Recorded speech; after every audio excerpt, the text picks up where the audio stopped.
So, not too long ago, the Indiana Fever tweeted that officially Sophie Cunningham is out for the game tomorrow. And obviously, if you guys have seen some videos on this channel, there has been quite a lot of updates from she's playing to she's not playing to she might be playing to she's definitely not playing to she probably is playing to she wants to play. Like, everything. There is a million different things that have happened with this whole Sophie Cunningham situation, and it is not great, not ideal that we have found that one of the key players for the Indiana Fever is out. Like, you don't want to ever see that realistically. You don't. You want to, if at all possible, have all your players, especially for game one. Especially for game one. Like, it's a home game. I know obviously every game is a home game for the Fever, but it's your first game at home, and Sophie Cunningham was one of the key players for them in preseason. And I want to see what the reactions are to this right here. BS, no, it's a long season, but let's be for real. I mean, I just seen her jumping up and down to him in the half-court shot. Lexi will be there, Sophie can play, and she's ready. It's a long season. And that's the good thing about having Lexi Hull. It is the good thing about having Lexi Hull is that why show a video of her jumping up and down and sit her for the game? Not good optics for season opener. Indiana has to beat Chicago. It's not going to be easy. I think without Sophie Cunningham, it's too close to call. I think it's too close to call. I think the minutes, the non-Caitlin minutes, the Coulson point guard minutes have looked so bad in preseason. I think Coulson has looked okay at the 2. She has not looked great at the 1. Love medical and coaching staff are making sure the health of the players priority. Don't rush to have players are not 100%. It's only beginning of season. Come playoff time is a different story. And look, I don't think the Fever are going to be that pushed about the regular season as long as they make the playoffs. Lots of crash hits. You hit the shot, jump them down. But at the end of the day, the first game you want her 100%. If she's 80%, she sits. If she's 90%, she sits. If she's 95%, she sits. And that's probably it realistically. Like, when it comes to the Fever schedule, they have a couple of days off, I think. So if you look at their schedule for the season, they're playing on Saturday and they're playing Tuesday, if I'm not mistaken. Yeah, they're playing Saturday, so they have Sunday and Monday off after it, and they have Tuesday, so it should be out plenty of time. So they have obviously that, and they play on Thursday again. So they play Tuesday, Thursday, Saturday, which is not ideal. So you play 3 games in 5 days, but obviously 1 game in a little bit of a break. So I think maybe she's back for one of the Atlanta Dream games. My prediction would be she's back for this 23rd game. I doubt she plays those first 2 games.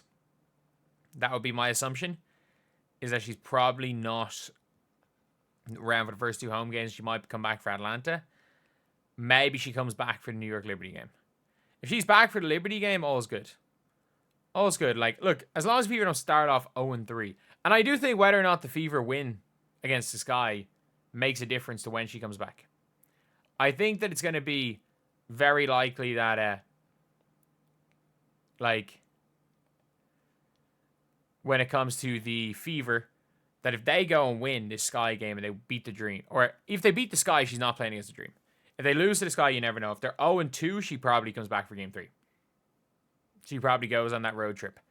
But if the Fever can come out 2-1 from those 3 games, they're in good shape. If the Fever come out 2-2 after their first 4, you're happy, because you would expect them to then win their next 3 games. Like, they have a pretty good run of 3 games. You would expect them to win the next 3. So if they're 5-2 after 7, then it's Sky, Dream, Liberty. If you're 7-3 after 10, or even 6-4 after 10, if you're the Fever, you're happy. You're happy being 7-3. You're happy being 6-4. If you end up 5-5, it's not the end of the world. What you don't want is to be sub 500 after 10 games. Like, what you don't want is to be sub 500. But I don't think that's gonna happen. With or without, like, I think if Caitlin Clark goes down, they're probably 5-5 through 10 games. So you would hope, you would hope that they're going to be a little bit better than that. However, it is a bit of a tricky one when it comes to Sophie Cunningham because she had been so good. She clearly wants to play. She clearly wants to play. And I would say it's just the coaching staff obviously have to make decisions for the season. They have to make decisions for what is going to be the best for the entirety of the season. They're not going to be making decisions based on a game, 2 games. They're not going to risk Sophie Cunningham potentially re-aggravating her ankle injury. I don't think it's anything too serious, but I would say it's one of those situations. If it's the playoffs, she probably plays. If it's the playoffs, she almost certainly plays. With it not being the playoffs, like, it doesn't seem like she is going to be playing. But sure, look, it could be worse. It could be worse. It could be not day to day. She could be just out for good. And if that's the case, then I mean, it would be a much, much, much worse situation. However, yeah, a little bit disappointing, Sophie Cunningham not being there. Like, you would have really hoped that Sophie Cunningham would have, like, worst case scenario, been there or thereabouts with the team, being able to play something. But unfortunately, with NBA coaching staffs, if players aren't 100%, they don't play. Like, in the regular season, if a player is 80%, they don't play. Like, we've seen it in the NBA. This is a professional team. This is a professional system. And it is, it's just what's going to happen. Like, it's going to be what happens with the Fever. Like, I'm surprised they let Caitlin play in Iowa. She must have really not been hurt. And yeah, the Sky are going to be tough. The Sky are going to be really, really tough to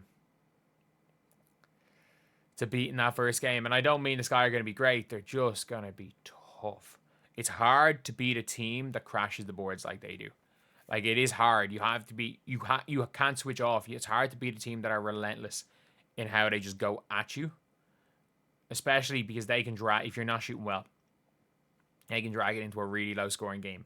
And yeah, losing Sophie Cunningham, losing that bit of spacing, especially because we don't know the health status of Dantas, it can be a really tough one to win this. But anyway, yeah, let me know what you guys think in the comments section below. And as always, thank you guys for watching. Please like, comment, and subscribe.